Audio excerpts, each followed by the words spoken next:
நான் கிளர்ச்சி மாவட்டத்தில் 2025 ஆண்டு உயர்தர பிரிவில் உயிரியல் பாடத்துறையை தெரிவு செய்து படித்து வந்திருந்தேன். இப்போ வழியாகிய பரீட்சை பெறுபவரின் அடிப்படையில் மாவட்ட ரீதியில் நான் 1ஆம் இடத்தையும் அகில இலங்கை ரீதியில் 45ஆம் இடத்தையும் பெற்றுக்கிறேன். இது எனக்கு மிகவும் மகிழ்ச்சியாக இருக்குது. அதோடு எனது பாடசாலைக்கும் இந்த பெருமையை ஈட்டி தந்ததை நான் பெரும் மகிழ்ச்சி அடைகின்றேன்.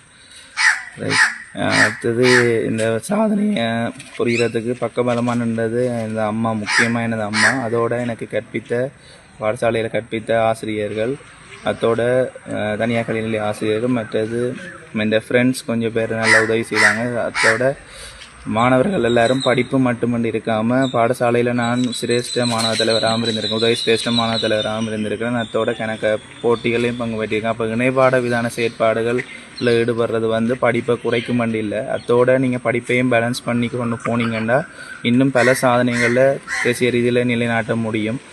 அதோட அடுத்த மாணவர்களுக்கு நான் சொல்ல வர என்னென்னா, நீங்களும் தொடர்ந்து முயற்சி செய்து படிங்க, உங்களால் ஏலும், நீங்களும் இன்னும் முன்னுக்கு வரலாம்.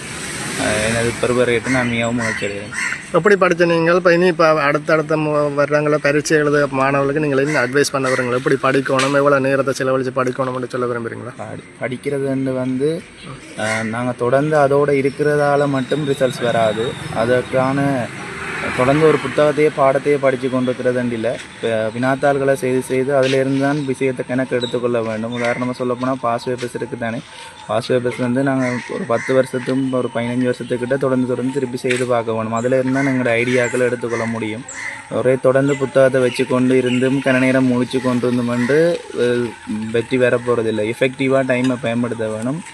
அந்த வகையில் நான் கொஞ்சம் எஃபெக்டிவாக டைமை பயன்படுத்தினான். பாஸ் பேப்பர்ஸ், மற்றது ஸ்கூலில் வைக்கிற டேர்ம் பேப்பர், அதெல்லாம் திருப்பி செய்து பார்த்து அதில் இந்த ஐடியாக்கள் எடுத்துக்கொண்டு அப்படி தான் நான் முன்னேறி கொண்டு வந்தேன். நான் கொஞ்சமாக இந்த மார்க்ஸில் ஆரம்பத்துலலாம் சரியாக கஷ்டப்பட்டேன். நான் பயோ பாடத்தை பொறுத்தளவில் சரியாக கஷ்டப்பட்டு தேர்ட் டேர்முக்கு பிறகு தான் எனக்கு இப்படித்தான் படிக்க வேணும்னு விளங்கி தான் கொஞ்சமாக முன்னேறி கொண்டு வந்து இப்போ ஃபைனலில் இந்த ஒரு நிலையை அடைஞ்சிருக்கேன். அதால் அடுத்த வர மாணவர்களுக்கு நான் என்ன சொல்ல வரேன்னா, தொடர்ந்து முயற்சியுங்கோ, பேப்பரோடையே பயணிங்கோ. பேப்பரோட பயணித்தா உங்களுக்கு வெற்றி கட்டாயம் கிடைக்கும்.